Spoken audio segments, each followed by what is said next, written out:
Bismillahirrahmanirrahim. Alif lam mim. Dzalikal kitabu la raiba fihi hudal lil muttaqin alladzina yu'minuna bil ghaibi wa yuqimunas salata wa mimma razaqnahum yunfiqun. Makanya kalau mau tawakal sama Allah itu yang utuh, jangan tanggung. Kalau mau menyerahkan satu urusan kepada Allah itu yang utuh, jangan tanggung. Apa utuhnya? Yakinnya yang utuh. Jangan, bisa nggak ya? Ya udah deh, doa aja dulu. Bisa nggak bisanya kita lihat aja nanti. Jangan muji Allah. Jangankan Allah, hamba aja, ulama aja kita nggak boleh muji. Salah satu adab dalam mencari ilmu itu apa teman-teman? Tidak boleh bertanya kepada ulama, kepada guru, pertanyaan yang tujuannya hanya untuk menguji keilmuan guru. Itu adab mencari ilmu, nggak boleh. Sengaja nanya, Ustaz saya mau nanya, coba sebutkan ayat ini, jadi kayak ujian ya. Itu tidak boleh dalam adab mencari ilmu. Karena yang boleh bertanya hal yang kayak gini, ngetes guru hanyalah gurunya. Sedangkan kita mendengar, kemudian berusaha untuk mengamalkan. Makhluk aja nggak boleh diuji, apalagi Allah Subhanahu Wa Taala. Kalau kita mau berprasangka baik, prasangka baik yang utuh. Ya Allah, inna solati wa nusuki wa mahyaya wa mamati. Itulah makna dari husnuzon yang utuh kepada Allah SWT. Aku tergantung prasangka hambaku kepadaku. Sehingga kalau kita yakin sama Allah, sebesar apa keyakinan kita, sebesar itu juga pertolongan Allah dalam hidup kita. Kalau kita pengen ngelihat keajaiban dalam hidup kita, berarti keyakinan kita kepada Allah harus ajaib. Kok kamu tenang-tenang aja sih? Kan ada Allah. Ya sih ada Allah, tapi kan, nah yang bilang tapi, maka tidak akan pernah melihat keajaiban dalam hidupnya. Yang bilang cuman, yang bilang alasan-alasan yang banyak, berarti dia nggak bakalan pernah ngelihat hal-hal yang ajaib terjadi dalam kehidupannya. Kalau dia pengen ngelihat hal yang ajaib, dia nggak boleh bilang tapi, dia cukup bilang hasbiyallah. Cukup buat saya Allah, maka terjadilah keajaiban dalam hidupnya. Kok nggak ada kejadian keajaiban dalam hidup dia? Padahal dia udah sering bilang hasbi Allah. Kita nggak tahu, dia tahu. Kita nggak ngerasa, dia yang ngerasa. Ada teman kita nih lagi diuji dengan ujian yang sangat berat, sakitnya parah. Tapi lisannya selalu berzikir, hasbi Allah, Allah syafi, wa idza maridtu fahuwa yashfin. Dia terus memuji Allah. Kita yang nggak dengar bertanya, dia tuh udah sering berzikir loh, kok sakitnya belum sembuh-sembuh juga? Sekali gitu kan? Dia itu udah sering berzikir loh, kok hutangnya belum lunas-lunas juga? Dia itu udah sering berzikir loh, kok masih jomblo juga? Ada yang ngerasa kayak gitu?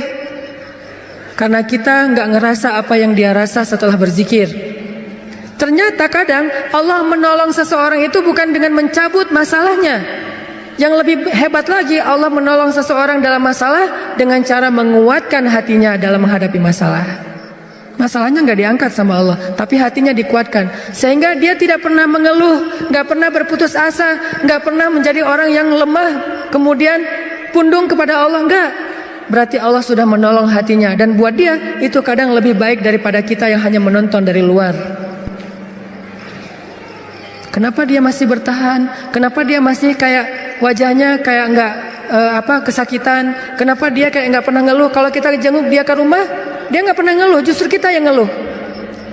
Justru kita yang malu karena merasa kita lebih banyak mengeluh daripada dia. Lihat aja saudara-saudara kita yang sedang diuji oleh Allah di Syam, di Suriah. Apakah Allah mencabut peperangan dari sana sehingga mereka tiba-tiba merdeka lagi seperti dulu tahun 2000-an? Enggak. Terus apakah Allah nggak nolong orang Suriah? Nolong banget.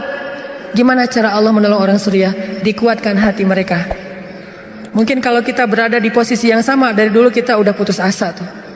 Berat banget kan ujian di Suriah? Anak kecil yang harus jadi ayah dan ibu buat adiknya yang masih kecil. Padahal dia juga masih SD, tapi udah jadi orang tua buat adiknya. Anak kecil yang tangan dan kakinya putus karena tertimbun dengan reruntuhan bangunan, lalu harus diamputasi, harus dijahit lukanya tanpa ada obat bius. Apa yang dia baca dan menahan rasa sakit? Dia baca Al-Quran. Lagi dijahit nih, lukanya yang menganga, dijahit, nggak pakai obat bius. Biusnya apa? Membaca Al-Quran. Apakah kita bisa membius diri kita dengan membaca Al-Quran? Bisa, bius total. Begitu baca Quran ngantuk langsung ya. Kalau bius lokal belum bisa, bius total ya. Duh nggak bisa tidur, terus ngapain? Dengerin Al-Quran langsung tidur. Kalau sahabat Nabi dengar Al-Quran nggak bisa tidur. Kalau kita nggak bisa tidur dengar Quran. Kebalikan dari sahabat Nabi. Umar tuh kalau lagi malam baca Quran pasti nggak bisa tidur. Kita kalau nggak bisa tidur pasti baca Quran langsung tidur. Kadang-kadang baca Qurannya baru Bismillah udah tidur. Apalagi di dalam sholat. Kalau imamnya bacanya panjang itu obat bius banget tuh. Langsung pada tunduh kan ya. Begitu kita dengar bacaan Al-Quran. Apa yang membuat mereka kuat? Pertolongan Allah. Saat dijahit lukanya mereka baca Bismillahirrahmanirrahim, Alif Lam Mim, sambil dijahit. Dzalikal kitabu la raiba fihi hudal lil muttaqin. Dijahit lagi dijahit. Dan bukan satu luka, ada beberapa luka di sekujur tubuhnya. Alladzina yu'minuna bil ghaibi wa yuqimunas salata wa mimma razaqnahum yunfiqun. Coba lihat. Itulah pertolongan Allah untuk anak-anak ini. Allah tidak mengangkat luka mereka, Allah tidak mengangkat kezaliman dalam kehidupan mereka, tetapi Allah menguatkan hati mereka dan itulah penjagaan Allah kepada mereka. Sedangkan orang yang tidak dikuatkan hatinya baru juga diputusin sudah bunuh diri, gagal pula. Kalau bunuh diri berhasil masih mending, bunuh diri gagal lah gitu. Loncat dari jembatan kesangkut misalnya, gak enak banget kan ya. Ada dulu yang pengen bunuh diri karena ditolak sama ceweknya. Kebetulan di depan rumah ceweknya itu ada truk lagi berhenti. Terus dia balapan, sengaja nabrakin dirinya ke truk yang lagi berhenti, tepat di depan rumah ceweknya. Kenapa? Pengen nunjukin ke ceweknya, aku gak bisa hidup tanpa kamu. Coba. Kenapa bisa kejadian kayak gini? Karena hatinya tidak dikuatkan. Kenapa ada orang yang berkali-kali diputusin, tetap aja datang lagi. Kuat banget tuh hatinya. Berkali-kali diputusin, datang lagi. Bukan datang ke yang lain, datang ke yang sama. Sampai orang yang putusinnya, yang putus asa memutuskan, akhirnya menerima. Nah, di sini berarti bukan soal layak dan tidak, soal siapa yang paling sabar ya. Kan kata Umar bin Khattab, rahasia kemenangan dalam satu pertarungan, ini yang ngomong jawaranya ya, Umar bukan saya. Kalau saya mungkin bukan petarung. Kalau Umar kan petarung. Dia ngomong apa? Rahasia kemenangan dalam satu pertarungan bukan teknik, bukan kekuatan fisik, tapi ketahanan, kesabaran. Siapa yang paling sabar, dia yang akan menang. Siapa yang paling sabar sampai ronde 10, maka dialah yang menang. Begitu juga dalam kehidupan, siapa yang paling kuat, dialah yang akan sukses, yang paling sabar. Ternyata kadang Allah menolong kita bukan dengan cara buat hidup kita nggak ada masalah. Justru kadang masalah itu kuliah buat kita. Masalah itu nyantri buat kita. Masalah itu kursus buat kita, biar kita mengerti kebaikan. Mengerti artinya menjadi orang yang tangguh. Tapi Allah kuatkan hati kita, sehingga kita berbaik sangka. Ihfazillah yahfazka. Jaga Allah, Allah jaga kamu. Berbaik sangka kepada Allah. Misalnya lagi ada musibah, oh kayaknya Allah mau ganti yang lebih baik nih, kayak gitu. Ada musibah langsung berbaik sangka, Allah mau ganti yang lebih baik. Istri saya tuh salah satunya, dan beliau aktivis mengurus pasien-pasien kanker yang kurang mampu di Bandung. Jadi kita punya namanya rumah teduh, menampung ada sekitar 6 rumah, menampung lebih dari 70 pasien, termasuk ada yang dari Garut, dari Tasik, dari pelosok-pelosok. Bahkan ada yang dari Garut bagian selatan yang kemarin sempat kita anterin, udah meninggal pakai ambulan. Dari Bandung ke rumahnya itu 12 jam. Karena pertama udah sampai di jalan raya harus digotong, gak bisa naik mobil ke atas, ke bukit gitu. Gotongnya aja sejam. Kalau pakai motor nggak mungkin kan, bawa tandu kan, pakai motor nggak mungkin ya. Tapi kalau teman-teman anak-anak motor kayaknya bisa nih ngetrik ya, bawa. Kalau kita nggak bisa, akhirnya ditandu sejam naik ke atas tuh. Nah, kemarin ada kejadian di salah satu rumah teduh untuk nampung pasien-pasien yang kurang mampu bersama keluarga mereka. ada satu pasien nyamar. Dia pura-pura sakit, terus tinggal di situ sehari. Tiba-tiba malam hari dia hilang. Semua HP keluarga pasien diambil, dibawa lari.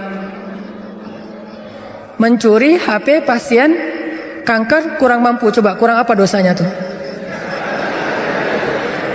Mencuri HP, nyopet HP orang di mall masih mending, dosa lah ya. Tapi nggak dosa segede itu ya, nggak berlipat-lipat. Ini dosanya apa?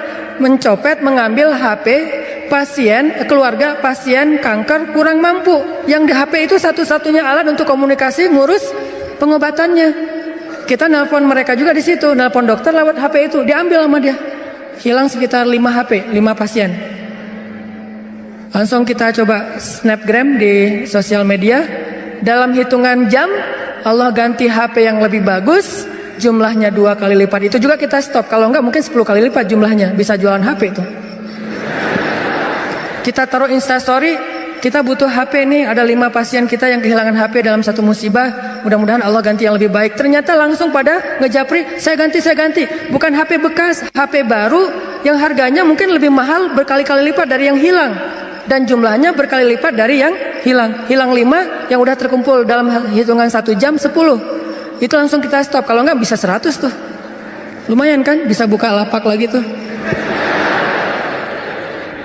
Nah ternyata benar kalau kita berprasangka baik ke Allah. Akhirnya mereka pas dikasih HP yang baru bingung.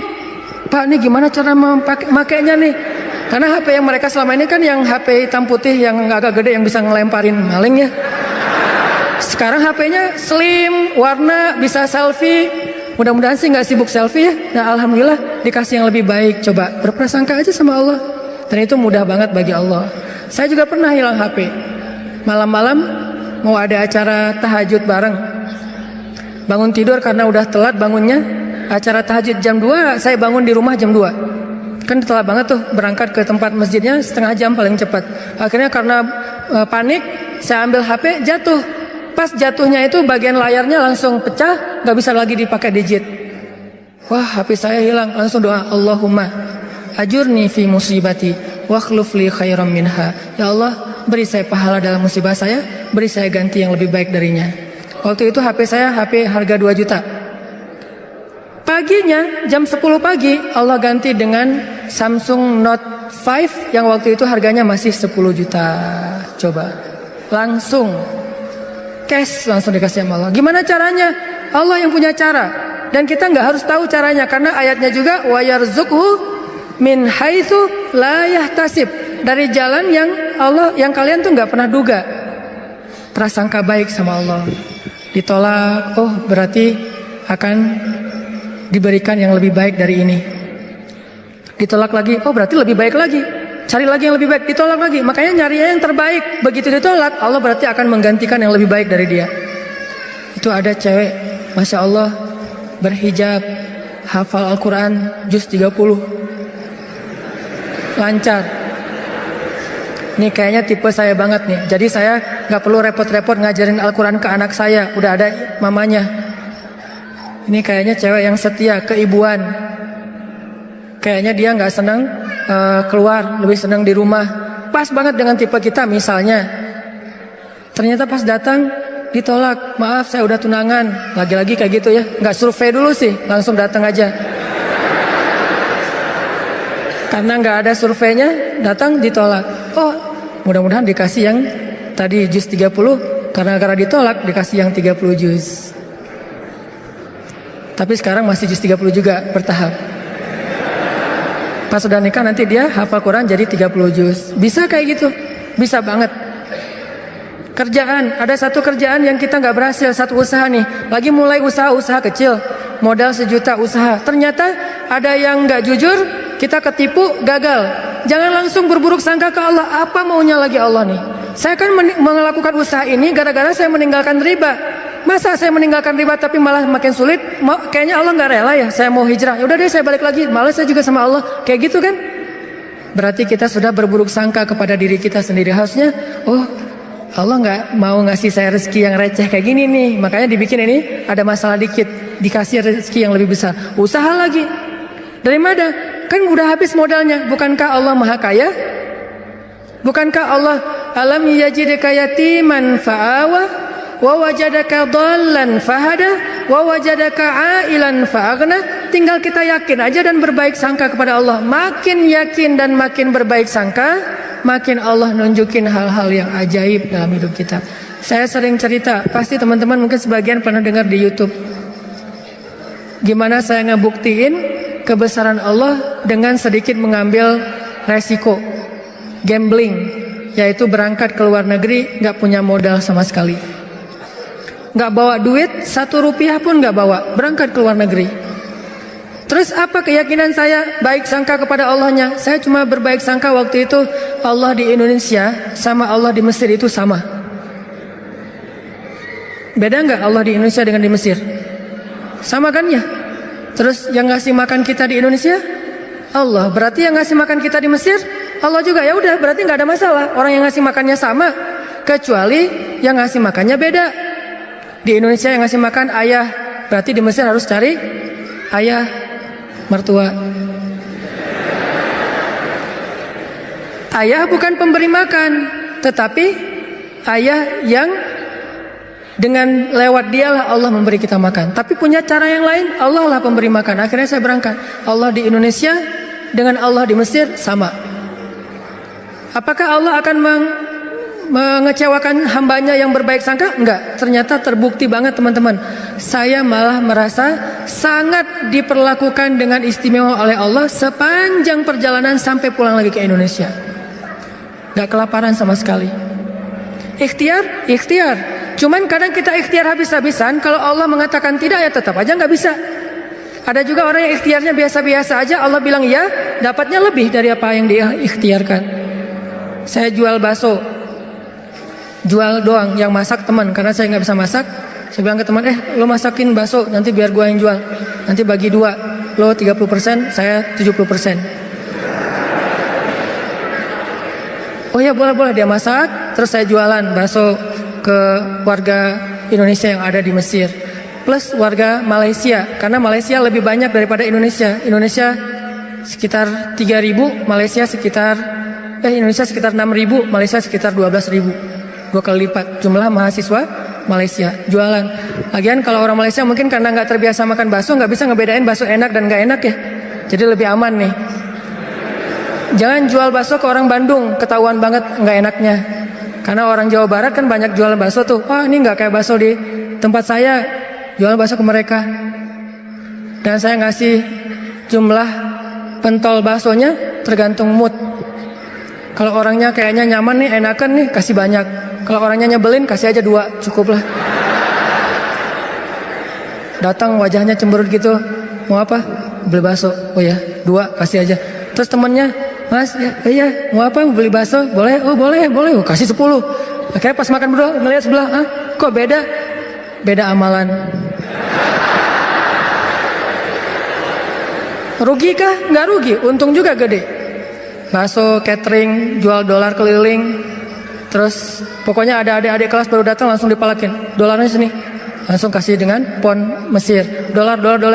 Dalam sehari bisa dapat 1.000 dolar, lumayan. Sampai akhirnya setelah saya berangkat ke Mesir, justru nafkah keluarga saya lebih lancar daripada saya di Indonesia. Buktinya apa? Adik-adik itu sekolah saya biayain, kirim dari Mesir, dari mulai dia SD, SMP, SMA dibiayain. Terus ibu nanya, saya nanya ke ibu, Mak, kan di Aceh, Mak butuh apa di rumah? Kalau abang ada duit lebih, Mak pengen beli kulkas. Karena seumur-umur saya, kita belum pernah punya kulkas sendiri, rumah juga ngontrak. Kalau Ramadan itu ngambil es dari rumah tetangga. Nah ini mau Ramadan nih, pengen punya kulkas sendiri. Oh boleh Mak, berapa aja lah. Yang 5 juta juga gak apa-apa kata Mak. Kemahalan. Akhirnya saya kirim 1,5 juta beli kulkas yang 1 pintu, yang kecil. Bahagia. Mak butuh apa lagi? Ya ini adik-adik baju lebaran belum dibeli, kirim baju lebaran. Mak butuh apa lagi? Ini uang kontrakan bulan ini belum bayar, kirim. Ternyata benar, kalau kita berbaik sangka ke Allah sekali, Allah akan ngebalasnya minimal 10 kali. Sampai menikah di sana, punya anak di sana, pulang ke Indonesia. Saya sering gambling dengan cara berbaik sangka kepada Allah. Tapi jangan gambling sesuatu yang Allah nggak janjikan ya. Saya berbaik sangka ke Allah, berdiri aja di rel kereta, pasti nggak akan ditabrak lah. Allah nggak pernah bilang siapa yang berdiri di rel kereta akan aku tolong dan tidak akan ditabrak. Nggak ada janji Allah kayak gitu. Ada gitu ayatnya? Coba gambling ke yang ada ayatnya. Siapa yang bertakwa pasti akan aku kasih jalan keluar. Siapa yang bersabar pasti aku berikan pertolongan. Siapa yang sholat pasti aku akan membantu dia. Yang Allah udah janjiin, maka gamblinglah dengan hal itu. Ambillah resiko dengan janji-janji itu. Tapi kalau Allah nggak ngejanjiin apa-apa, jangan ambil resiko. Karena Allah juga nggak punya perjanjian. Siapa yang loncat dari tower pasti akan selamat. Nggak ada ayatnya, nggak ada hadisnya. Siapa yang minum racun nggak apa-apa, karena dia minum racunnya ikhlas. Nggak ada minum racun ikhlas. Ini teman-teman, berbaik sangka kepada Allah, maka kita nggak bakalan kecewa. Ada masalah apa aja, balikin lagi ke Allah. Oh, ini kayaknya Allah pengen ngasih kebaikan. Yang baik-baik aja yang dipikirin tentang Allah. Begitu sekali kita berburuk sangka ke Allah, sekali itu kita telah memberikan kesempatan buat diri kita untuk celaka atau mendapatkan kerugian. Aku tergantung prasangka hambaku kepadaku. Makanya cerita yang paling populer yang kita baca di Al-Quran itu ketika Nabi hijrah ke Madinah. Apakah perjalanan hijrah Nabi mudah? Enggak.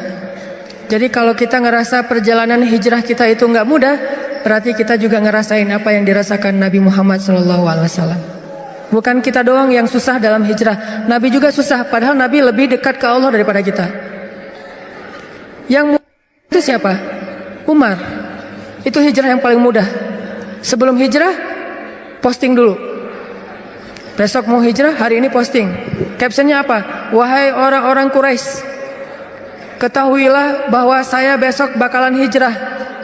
Siapa yang pengen istrinya jadi janda, anaknya jadi yatim, tunggu saya di balik bukit itu. Langsung share location, bukit yang mana. Umar tuh yang posting dulu. Gak ada yang berani nge-like coba. Sepi aja tuh postingan Umar yang paling sepi itu. Gak ada yang berani nge-like, gak ada yang berani komen. Diem aja, anteng. Besoknya Umar hijrah. Ada nggak yang berani nungguin Umar di luar kota? Nggak ada. Yang berani mencegat Umar? Nggak ada. Karena mencegat Umar sama aja dengan bunuh diri. Ada dua orang yang nggak berani dicegat di Quraisy itu, Umar sama Hamzah. Sedangkan Rasul dan Abu Bakar orang yang dianggap lemah. Walaupun sebetulnya Nabi kuat, cuman nggak pernah bertarung, nggak pernah mukul orang sehingga nggak ditakuti. Kalau adu kekuatan pasti Nabi itu paling kuat, cuma kan nggak pernah mukulin orang, sehingga dianggap ini mah orang nggak menakutkan. Kalau Umar kan sering mukul orang, bukan sering, hobi itu. Sebelum hijrah, hobi mukul orang. Sama kayak Nabi Musa, hobi noel orang, noel aja mati. Lu apaan sih? Mati. Kan orang Kipti kan ditoel sama Nabi Musa, belum diapa-apain, baru ditakol dikit lah, udah mati. Ini Umar. Paling gampang hijrah itu Umar. Sedangkan Nabi sendiri yang lebih soleh daripada Umar, susah hijrahnya. Harus sembunyi-sembunyi, harus diam-diam, harus ngambil arah yang berlawanan dari kota Madinah. Kota Madinah ke sebelah sini, Nabi malah perginya ke sebelah sini. Bukan mendekat, malah menjauh dari Madinah. Terus masuk ke dalam sebuah lubang, bukan goa, lubang kecil, namanya di atas Jabal Sur, sehingga disebut dengan Gua Sur. Sembunyi berdua sama Abu Bakar di situ nyumput. Ketahuan juga tuh takdir Allah. Kenapa Allah nggak buat orang-orang menjauh biar Abu Bakar dengan Rasulullah itu enak di dalam tempat itu, nggak ada yang ganggu. Sengaja Allah bikin skenarionya kayak gitu. Untuk apa? Untuk tunjukkan bahwa Allah Maha Kuasa. Buat orang yang beriman itu nggak ngaruh. Mau kayak gimana juga sulitnya nggak ngaruh. Yang penting Allah ridho, itu aja yang penting. Yang penting Allah bersama kita. Cuma itu yang penting. Sehingga akhirnya ketika orang-orang berada tepat di mulut gua, itu jarak Nabi sama musuhnya itu cuma hitungan jengkal loh. Setengah lutut mereka, setengah kaki mereka itu udah kelihatan sama Nabi kayak gini nih. Tepat di depan Nabi. Sampai Abu Bakar berbisik ke Rasulullah, "Ya Rasulullah, kalau mereka ngelihat ke bawah, pasti mereka akan menemukan kita. Gimana nih? Abu Bakar yang khawatir. Abu Bakar yang takut. Bukan takut dan khawatir terhadap keselamatan dirinya, tapi khawatir terhadap keselamatan kekasihnya Rasulullah SAW. Saking sayangnya Abu Bakar kepada Rasul. "Ya Rasulullah, gimana nih? Apa kata Rasulullah? "Ya Abu Bakar." Lembut Nabi ngomongnya. "Ya Abu Bakar, ma dhannuka bisnain? Allahu salisuhuma. "Ya Abu Bakar, kenapa kamu mikir kita berdua doang? Bukankah Allah yang ketiga?" Jadi kalau kita merasa sendiri, kenapa kita berpikir kita sendiri? Bukankah Allah yang kedua? Kalau kita merasa sedikit, kenapa kita berpikir sedikit? Bukankah Allah itu punya banyak pasukan yang diturunkan dalam perang Badar, perang Ahzab dan yang lainnya?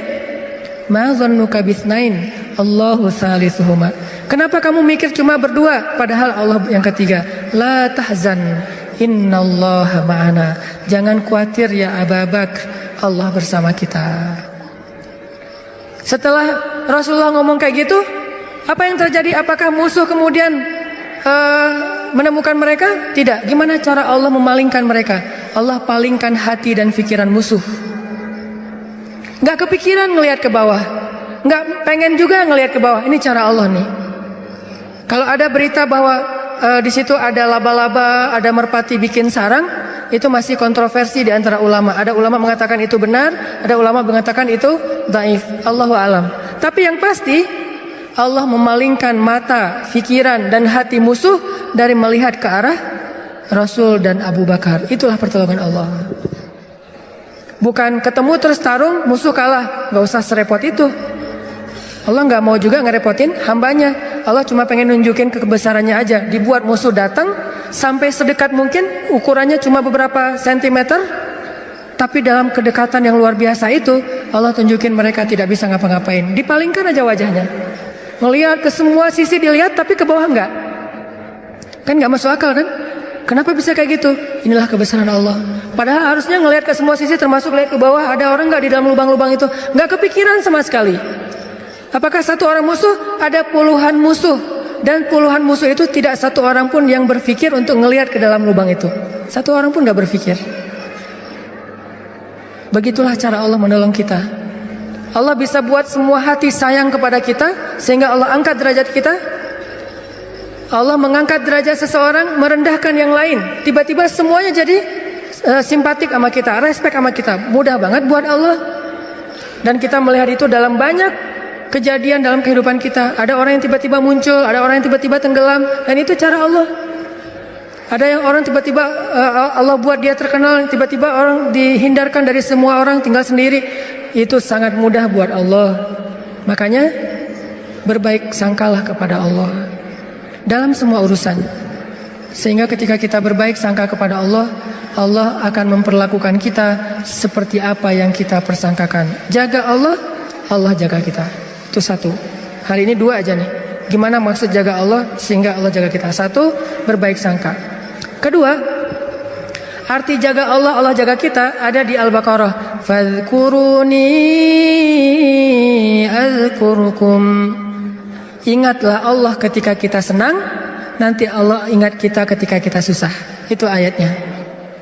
Walaupun terjemahannya nggak sejelas itu. Terjemahannya ingat aku ingat kamu. Tapi tafsirnya, maksudnya ingat aku ketika kamu lagi senang, ketika kamu lagi lapang, ketika kamu merasa nggak butuh, nanti aku akan ingat kamu ketika kamu lagi susah, lagi sempit, lagi butuh. Fadhkuruni adzkurkum. Jangan cuma ingat Allah pas kita butuh, sehingga nanti Allah baru akan ingat kita di kebutuhan berikutnya. Karena Allah membalas perbuatan kita, bukan langsung waktu itu. Jadi kalau kita mau ditolong ketika susah, jadilah orang yang selalu mengingat Allah ketika kita senang. Lagi gak ada masalah nih, tetap ingat Allah. Gimana ingat Allah ketika kita lagi senang? Bersyukur. Ketika dapat nikmat, alhamdulillah, ini nikmat dari Allah. Diingat, Allahnya tuh dimention terus, di tag terus, sehingga ketika nanti kita kekurangan, Allah akan bilang, itu hambaku lagi kekurangan, aku bantu deh. Karena ketika aku kasih dia nikmat, dia ingat aku. Begitu dia punya masalah, aku akan ingat dia. Apa contohnya? Contohnya, ada seorang laki-laki, ini cerita Nabi nih, hadis, tapi hadisnya dalam bentuk cerita. Ada seorang laki-laki lagi musafir di zaman sebelum zaman Nabi, mungkin di zaman Nabi Isa atau zaman Nabi sebelumnya, tidak disebutkan. Yang jelas umat terdahulu, Bani Israel. Ada seorang laki-laki lagi jalan, di tengah jalan dia ngelihat ada segumpal awan yang bentuknya aneh. Awan ini awan yang sangat gelap, warnanya abu pekat, benar-benar mau hujan deras, tapi ukurannya nggak besar. ukurannya seukuran satu petak sawah doang gitu. Dia perhatiin nih awan kok aneh, yang lain cerah, tiba-tiba ada satu awan kayak gitu. Gak lama dia memperhatikan, terdengar suara dari langit berbicara kepada awan, dan dia dengar suara itu. Apa kata-kata dari langit? Ya ghamam, iski mazra'ata fulan bin fulan. Wahai awan, turunkanlah hujanmu ke sawah fulan bin fulan. Fulan bin fulan ini disebutkan namanya. Wahai awan, turunkanlah airmu ke sawahnya fulan bin fulan. Setelah suara ini berbunyi, awan itu pun berarak, dibawa oleh angin. Berarak, laki-laki ini memperhatikan dan ngikutin. Kan tadi dia penasaran kan, dia kepoin mau kemana nih awan, ikutin tuh awan. Terus setelah sekian lama dia ikutin, awan itu pun berhenti di atas sebuah petak sawah, di antara banyak petak sawah. Jadi ada persawahan, awan itu berhenti di salah satu petak sawah. Tiba-tiba turun hujan lokal. Cuman di petak sawah itu aja, yang lain tetap kering, yang itu basah. Ini di tengah musim kemarau, ada awan yang turun hujannya cuma di satu petak sawah. Diperhatiin, aneh juga nih hujan lokalnya. Sampai akhirnya awannya hilang, hujannya reda. Setelah itu muncul seorang laki-laki dari petani yang datang ke sawah itu berteriak, Allahu Akbar, Allahu Akbar, Alhamdulillah, Alhamdulillah. Kemudian laki-laki musafir ini pun mendekat. Dia tanya, Pak, ini sawah punya siapa? Kata laki-laki itu, punya saya, Alhamdulillah Allah kasih air. Terus laki-laki ini bertanya, Bapak namanya siapa? Dia sebutkan namanya seperti nama yang didengar tadi di langit. Berilah air ke dalam sawah fulan bin fulan. Nama saya fulan bin fulan. Masya Allah, ternyata orang inilah yang dimention dari langit tadi itu kepada awan. Terus musafir ini bertanya, Pak, dia cerita kejadiannya. Tadi saya ngelihat awan, mendengar suara dari langit, lalu awan itu menurunkan hujan hanya di petak sawah Bapak. Apa yang Bapak lakukan sehingga Allah mengistimewakan Bapak? Kenapa Allah memberikan air hanya ke sawah Bapak sementara yang lain tetap gersang? Apa yang Bapak lakukan? Kata laki-laki ini, kalau saya habis panen, dapat nikmat nih, panen raya. Kalau saya lagi panen, saya selalu membagi harta saya menjadi 3 bagian. 1 bagian saya berikan kepada fakir miskin sebagai bentuk syukur, ingat Allah berarti. 1 bagian lagi saya berikan kepada keluarga saya sebagai kewajiban, nafkah. Dan 1 bagian lagi saya jadikan sebagai modal untuk membeli benih-benih berikutnya. Diputar lagi tuh uang. Ternyata Allah ridho dengan apa yang dia lakukan. Dialah orang yang ketika senang ingat Allah, gak lupa sama Allah. Sehingga ketika dia susah, musim kemarau, musim kering, gak ada hujan, Allah ingat dia. Begitulah Nabi berkisah tentang laki-laki ini, tentang bab syukur di dalam banyak cerita-cerita ulama. Berarti maksud dari menjaga Allah, Allah jaga kita adalah bersyukur kepada Allah. Ingat Allah ketika kita senang, ketika kita sehat. Nanti Allah juga akan ingat kita ketika kita susah, ketika kita sakit. Minimal ingatnya dalam bentuk Alhamdulillah, ini anugerah dari Allah. Alhamdulillah, ini karunia dari Allah. Jangan lupa. Sehingga kalau kita dapat nikmat, jangan bangga diri dulu, jangan besar kepala dulu, tapi mention Allah dulu. Alhamdulillah, ini nikmat dari Allah. Sehingga nanti kalau kita butuh Allah, Allah akan ingat kita. Dan itu berlaku dalam semua masalah kehidupan kita. Satu cerita lagi, gimana Allah ingat hambanya yang ketika normal ingat Allah. Cerita yang populer tentang 3 orang yang terkurung di dalam gua. Gimana mereka bisa selamat? Lagi jalan touring, tiba-tiba badai, masuk ke dalam gua berlindung. Karena badai akhirnya terkurunglah di dalam gua. Lagi touring tuh. Bahkan mungkin motornya ketinggalan di luar. Karena tadi pas buru-buru ya masuk ke dalam gua, motornya ditaruh di luar, terus mereka longsor.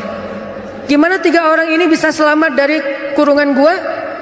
Dengan berdoa, ya Allah, dulu saya kayak gini. 1, berbakti kepada ibu. 2, tidak menzolimi pekerja. Yang 3, meninggalkan zina gara-gara takut kepada Allah. Artinya dulu pernah berbuat baik ketika dalam keadaan normal, beramal solih. Nanti ketika mereka susah, amal soleh mereka dulu itulah yang akan menjadi wasilah Allah menolong mereka. Jadi jangan beramal soleh, rajin sholat, rajin ke masjid, rajin tilawah pas lagi ada masalah doang. Justru pas lagi normal kayak gini nih, kelihatan ikhlasnya. Kalau lagi ada masalah kan ada maunya tuh, bukan ikhlas ya. Walaupun Allah menghargai, tetap itu kebaikan, gak akan disia-siakan. Cuman mau lebih keren, jangan pas lagi ada masalah doang. Pas lagi normal, kayak lagi gak merasa butuh sama Allah, tetap rajin ke masjid, tetap sholat tepat waktu, tetap mengingat Allah, tetap membaca Al-Quran, tetap membantu orang lain, tetap berbakti kepada orang tua. Sehingga kalau kita ingat Allah ketika kita lagi normal, lagi susah, lagi suka, lagi lapang, nanti Allah Subhanahu wa Ta'ala akan mengingat kita ketika kita lagi susah dan lagi sempit. Itulah yang terjadi dalam banyak kisah-kisah yang diceritakan oleh Nabi. Mudah-mudahan ini bisa jadi booster buat kita teman-teman. Kesimpulannya satu-satunya berbuat baik atau habis-habisan yang gak bakalan dikecewain itu adalah habis-habisan kepada Allah. PDKT yang gak bakalan kecewa itu PDKT-nya kepada Allah. Telepon yang gak bakalan di-reject itu telepon Allah. Japri yang gak bakalan diantepin, japri ke Allah satu-satunya. Kalau yang lain bisa aja kita dicuekin. Kenapa? Mungkin dia sibuk, mungkin dia lupa, mungkin. Tapi kalau Allah enggak. Kedua, maka dari itu coba kita jaga hubungan kita dengan Allah. Siapa yang menjaga Allah, Allah jaga dia. Satu, arti menjaga Allah adalah berbaik sangka kepada Allah. Allah juga akan berbaik sangka kepada dia. Dua, ingat Allah ketika kita senang, nanti Allah akan ingat kita ketika kita susah. Ketiga, sebagai penutup, arti berbaik sangka kepada Allah. Allah berbaik sangka kepada jaga Allah, Allah jaga kita. Sedikit lagi ini penting. Ridholah dengan nikmat yang sedikit, maka Allah akan ridho dengan amal yang sedikit. Namanya amal kita banyak. Man radhiya bil qalil, kata Nabi, radhiyallahu bi qalilim min amalih. Siapa yang ridho dengan nikmat Allah yang sedikit, menurut dia sedikit, maka nanti Allah juga akan ridho dengan amalnya yang sedikit. Salat kita yang pas-pasan, ibadah kita yang pas-pasan, tilawah kita yang pas-pasan, Allah ridho. Kenapa Allah ridho? Padahal cuma pas-pasan. Karena kita juga ridho dengan nikmat Allah di dalam kehidupan kita yang kadang menurut kita sedikit, padahal sesungguhnya banyak.